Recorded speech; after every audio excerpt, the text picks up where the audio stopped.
एक जासूस जिसका एक फैसला और दुनिया परमाणु युद्ध की आग में जलने से बच गई। आज बात होगी ओलेग पेनकोव्स्की की, एक ऐसा नाम जो कोल्ड वॉर के सबसे खतरनाक दौर में एक उम्मीद की तरह सामने आया। तो चलिए आपको ले चलते हैं समय में थोड़ा पीछे। साल था 1962, महीना अक्टूबर का। सोचिए, एक ऐसा वक्त जब पूरी दुनिया की सांसें जैसे थम सी गई थी और हर कोई बस एक ही डर में जी रहा था, महाविनाश का डर। कभी सोचा है कि अगर 1962 में न्यूक्लियर वॉर छिड़ जाती तो क्या होता? ये कोई हाइपोथेटिकल सवाल नहीं है, ये उस दौर की एक कड़वी हकीकत थी। एक ऐसा खौफ जिसने क्यूबन मिसाइल क्राइसिस के दौरान हर किसी को दहला कर रख दिया था।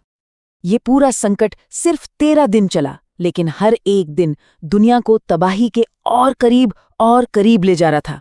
देखिए, पहले दिन अमेरिका को पता चला कि क्यूबा में सोवियत मिसाइलें हैं, और फिर 13वें दिन जाकर एक सीक्रेट डील हुई, तब जाकर ये तूफान थमा।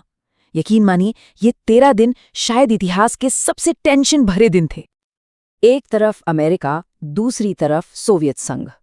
दो सुपर पावर्स आमने सामने खड़ी थी, और दांव पर किसी देश की हार जीत नहीं थी, बल्कि पूरी इंसानियत का भविष्य लगा था।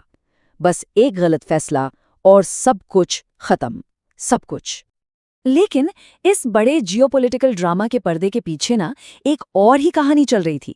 सोवियत सेना के ठीक अंदर एक ऐसा आदमी था जो इतिहास का पूरा रुख पलटने वाला था। तो जब पूरी दुनिया तबाही की कगार पर खड़ी थी ना, तब एक अकेले आदमी के एक फैसले ने इस बर्बादी के पूरे सिलसिले पर ही रोक लगा दी। ये थे ओलेग पेनकोव्स्की, और इनकी जिंदगी के ना दो चेहरे थे। दुनिया के लिए वो सोवियत GRU इंटेलिजेंस के एक बहुत ही सम्मानित कर्नल थे, लेकिन पर्दे के पीछे वो MI6 और CIA के एजेंट थे। मतलब अपने देश के लिए गद्दार, पर शायद पूरी इंसानियत के लिए आखिरी उम्मीद भी वही थे। अब ये समझना जरूरी है कि ये GRU आखिर था क्या। देखिए, ये सोवियत आर्मी की मेन इंटेलिजेंस डायरेक्टरेट थी, मतलब दुनिया की सबसे पावरफुल और सीक्रेट एजेंसियों में से एक। और पेनकोव्स्की, वो इसी ऑर्गेनाइजेशन में एक बहुत ही ऊंची पोस्ट पर थे। तो सवाल उठता है, उन्होंने ऐसा किया क्यों? CIA की जो डिक्लासिफाइड रिपोर्ट्स हैं, वो बताती हैं कि वजह पैसा तो बिल्कुल नहीं थी। असल वजह थी न्यूक्लियर वॉर का डर, और सोवियत सिस्टम से उनका मोह भंग हो चुका था।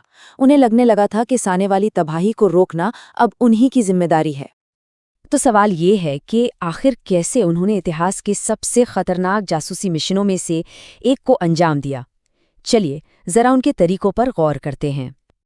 देखिए, जासूसी का ये खेल कोई बच्चों का खेल नहीं था। पेनकोव्स्की ने एक छोटे से मिनॉक्स कैमरे का इस्तेमाल करके हजारों टॉप सीक्रेट डॉक्यूमेंट्स की तस्वीरें खींची। फिर वो मॉस्को की सुनसान गलियों में वेस्टर्न हैंडलर्स के लिए ये खुफिया जानकारी छोड़ाते थे। जासूसी की दुनिया में इसे डेड ड्रॉप कहते हैं। और MI6 और CIA से बात करने के लिए, उसके लिए वो सोफिस्टिकेटेड कोडेड मैसेजेस का इस्तेमाल करते थे। सिर्फ एक नंबर से उनकी जासूसी का स्केल समझिए, 5000 से भी ज्यादा। जी हाँ, इतने टॉप सीक्रेट मिलिट्री डॉक्यूमेंट्स उन्होंने वेस्ट को दिए। ये सिर्फ कुछ जानकारी नहीं थी, ये तो जैसे एक खुफिया खजाना था। ओके, तो चलिए अब वापस चलते हैं उन 13 दिनों पर और देखते हैं कि इस खुफिया जानकारी ने कैसे इतिहास का पासा ही पलट दिया। तो संकट के उन 13 दिनों में जब पूरी दुनिया ने अपनी सांसें रोक रखी थीं, व्हाइट हाउस, सच पूछिए तो लगभग अंधेरे में था। प्रेसिडेंट केनेडी को कोई अंदाजा नहीं था कि सोवियत संघ का अगला कदम क्या होने वाला है। और ठीक यहीं पर पेनकोव्स्की की भेजी हुई इंटेलिजेंस ने गेम चेंज कर दिया। उन्होंने क्या क्या बताया? पहली बात कि मिसाइलों पर न्यूक्लियर वॉरहेड्स अभी तक ऑपरेशनल नहीं हैं। दूसरी बात, मिसाइल सिस्टम में क्या क्या तकनीकी कमजोरियां हैं। उन्होंने ख्रुश्चेव के दिमाग में क्या चल रहा है और वो बातचीत में किस हद तक जा सकते हैं, इसका भी अंदाजा दिया। और तो और, क्यूबा में सोवियत सैनिकों की असल संख्या कितनी है, ये भी बता दिया।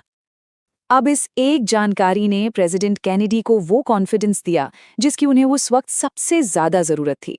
अब उन्हें पता था कि उनके पास बातचीत करने के लिए थोड़ा वक्त है, और शायद इसी वजह से उन्होंने सीधा मिलिट्री स्ट्राइक करने के बजाय इस पूरे मामले को शांति से सुलझाने का रास्ता चुना।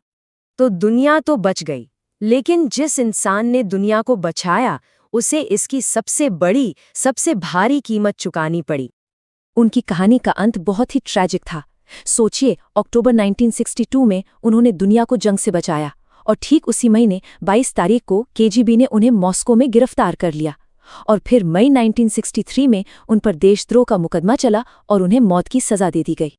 उनकी लेगेसी का ये पैराडॉक्स बिल्कुल साफ है। दुनिया पर उनका असर 100% पॉजिटिव था, लेकिन उनका पर्सनल नतीजा 0। उन्हें अपनी जान गंवानी पड़ी। मतलब दुनिया के लिए ये एक बहुत बड़ी जीत थी, लेकिन उनके लिए ये एक मुकम्मल बलिदान था। तो आखिर में एक ही सवाल बचता है, हीरो या गद्दार? दुनिया को बचाने के लिए कोई इंसान आखिर कितनी बड़ी कीमत चुका सकता है? ओलेग पेनकॉफ्स्की की कहानी हमें इसी सवाल पर सोचने को मजबूर करती है कि देशभक्ति और इंसानियत के बीच की जो लाइन है वो आखिर कितनी धुंधली हो सकती है।